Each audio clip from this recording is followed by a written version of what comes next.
Salut à toutes et tous et bienvenue dans l'arène géopolitique. Premier nouveau concept depuis que j'ai renommé la chaîne, on se retrouve aujourd'hui pour la première news géopolitique de la semaine. Le concept est très simple, il vise à revenir sur les actus, alors je vais dire beaucoup de fois le mot géopolitique, mais sur les actus concernant la géopolitique mondiale qui ont marqué la semaine qui vient de s'écouler. On commence sans plus attendre, c'est parti.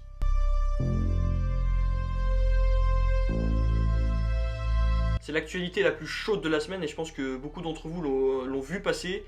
La Chine intensifie ses menaces envers Taïwan. Suite à la visite de l'élue américaine Nancy Pelosi, Pékin s'est insurgé et a qualifié cette venue de la représentante américaine de grave provocation à l'encontre de la Chine. Alors pourquoi la Chine s'insurge autant? C'est parce que dans l'histoire finalement, Pékin a toujours considéré Taïwan comme une partie intégrante de son territoire et en revendique donc la souveraineté. Et vous le savez, Chine et États-Unis, ça n'a jamais été le grand amour, ça l'est encore moins depuis quelques mois.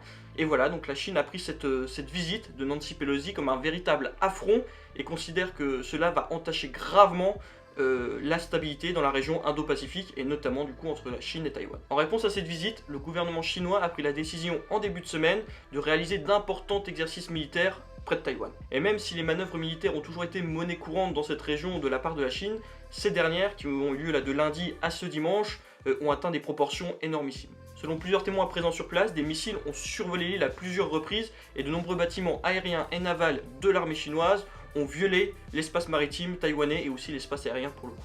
Bien que l'armée taïwanaise ne soit pas en état de guerre absolue, ces violations, notamment dans le détroit de Taïwan, ont poussé la présidente taïwanaise à mettre en état d'alerte ses forces de défense. Et autre fait historique, c'est qu'en milieu de semaine, durant ces exercices, 5 projectiles chinois sont tombés dans la zone exclusive économique du Japon. Alors il n'y a eu aucun blessé, c'est tombé dans la mer, mais le Japon s'est quand même alarmé de la situation. Comme les États-Unis, Tokyo a appelé Pékin à cesser au plus vite ses manœuvres militaires pour empêcher qu'un dérapage ait lieu. En effet, si l'armée chinoise réalise des manœuvres et n'a pas pour but, dans ce temps en tout cas au moment où on parle, d'envahir Taïwan, on n'est pas à l'abri d'un accident militaire. Comme j'ai dit, Taïwan a mobilisé ses forces de défense sans pour autant riposter, mais on n'est pas à l'abri qu'un missile perdu, qu'une balle perdue atteigne un navire chinois ou un navire taïwanais, et dans ces cas-là, ça pourrait atteindre des proportions gravissimes. Et ça va encore plus loin qu'entre la Chine et Taïwan, puisque en réponse à cette visite, une fois de plus, de Nancy Pelosi, qui sert vraiment c'est vraiment ce qui a mis le feu aux poudres et la Chine s'en sert comme prétexte, le gouvernement pékinois a décidé de mettre un terme à sa collaboration avec les États-Unis sur plusieurs dossiers,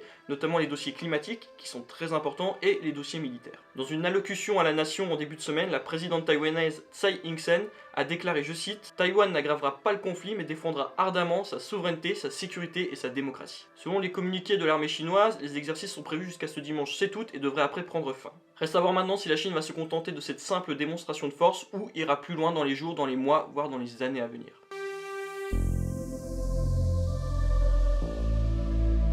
Qui dit géopolitique, depuis ces derniers mois, dit forcément conflit entre la Russie et l'Ukraine. Dans un communiqué publié en début de semaine, la célèbre ONG Amnesty International a pointé du doigt l'armée ukrainienne qu'elle accuse de mettre en danger des civils. Selon l'ONG, l'armée du président Volodymyr Zelensky a utilisé des bâtiments civils tels que des écoles ou des hôpitaux pour installer leurs bases militaires. Toujours dans ce même communiqué, l'ONG a averti que de telles techniques violaient le droit international. Dmytro Kuleba, le chef de la diplomatie ukrainienne, a indiqué sur son Twitter sa grande indignation à la sortie de ce rapport. Dans son tweet, l'homme politique ukrainien a indiqué être scandalisé, indigné et a trouvé fortement injuste ce rapport d'Amnesty International. Mais alors du coup, comment l'ONG se défend face à ce rapport? Comment l'ONG affirme cela? Parce qu'elle a des chercheurs qui sont présents sur le terrain. Selon ces derniers, il y a des preuves avancées que les forces ukrainiennes avaient établi des bases dans des bâtiments résidentiels civils dans 19 villes et villages des régions concernées. Et ce que pointe du doigt Amnesty International, c'est que ces bases dans les bâtiments civils se situaient à plusieurs kilomètres du front. Dans son rapport, l'ONG indique que d'autres solutions auraient largement pu être envisageables,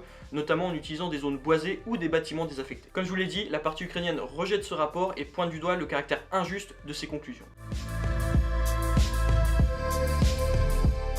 Il y a un autre dossier aussi brûlant qui a fait sa réapparition dans l'aspect géopolitique du monde, c'est le nucléaire iranien. C'est une première depuis le mois de mars 2022, des négociateurs se sont retrouvés à Vienne en Autriche pour discuter du nucléaire iranien. Après des mois de blocage, l'objectif est simple, relancer l'accord moribond qui avait été conclu pour tenter d'empêcher l'Iran de se doter de l'arme nucléaire. Les négociateurs russes, chinois et iraniens se sont succédés au Palais Cobourg de Vienne ce jeudi. Ils ont été reçus par le coordinateur de l'Union Européenne, Enrique Mora, qui chapeaute les pourparlers. Après l'échec des dernières discussions au Qatar entre Iraniens et Américains, le chef de la diplomatie, Joseph Borrell, avait soumis le 26 juillet dernier un espèce d'accord pour éviter une crise dangereuse. Selon plusieurs observateurs et experts, Téhéran et Washington ont tous les deux intérêt à trouver un accord afin d'éviter une escalade de plus en plus dangereuse. Bien qu'Iran fasse preuve de bonne foi en ayant mis des idées sur la table, les États-Unis restent toutefois prudentes. Sur Twitter, un émissaire envoyé par Washington a déclaré, je cite, « Nos attentes sont mesurées mais les États-Unis sont prêts de bonne foi à trouver un accord ». Et finalement, l'objectif de toutes ces négociations qui traînent depuis 2015, il est simple. Et je vous l'ai dit en intro, c'est tout simplement empêcher l'Iran de se doter de l'arme nucléaire. Mais le problème, c'est que les États-Unis en 2018 se sont retirés de l'accord, et puis il y a eu une nouvelle vague de sanctions économiques, politiques qui ont frappé Téhéran. Et donc vous vous en doutez, ces sanctions, elles n'ont pas favorisé Téhéran à se calmer sur son programme nucléaire. Et donc avant la reprise de ces négociations en début de semaine, l'Iran avait repris de manière très intensive son activité nucléaire, et du coup ça a inquiété fortement les pays de la région et de manière plus générale la communauté internationale. Le but des négociations et des observateurs présents, c'est d'empêcher à tout prix que la situation ne dégénère en un nouveau conflit. Je pense qu'on est assez servi que ce soit entre la Russie et l'Ukraine, et voilà, comme je l'ai dit plus récemment, entre la Chine et Taïwan. Voilà, c'est la fin de cette première news géopolitique. Donc c'est le premier de la série, donc voilà, je m'excuse d'avance s'il y a quelques imperfections, c'est un format qui va être travaillé encore un peu plus. C'est pas le seul format qu'il va y avoir sur la chaîne, comme je l'avais dit dans la vidéo de présentation, il y a d'autres idées de vidéos. Ce format ne viendra pas toutes les semaines non plus, parce que la géopolitique c'est un domaine quand même assez pas pointu, mais où il se passe pas forcément des choses incroyables toutes les semaines, même si c'est vrai qu'en ce moment on est gâté. Ce qui viendra sur la chaîne par la suite, ce sera un peu comme vous aviez vu sur Histoire G, c'est-à-dire des vidéos qui expliquent des événements particuliers, des grands formats, comme j'appelle ça. En attendant, si la vidéo vous a plu, n'hésitez pas à la liker, à la partager et à vous abonner à la chaîne. Ça permet de soutenir le travail gratuitement et ça donne aussi un peu plus de motivation. D'ici là, prenez soin de vous et on se retrouve très très vite pour un prochain rendez-vous. Bonne journée à tous et on se revoit bientôt. Salut!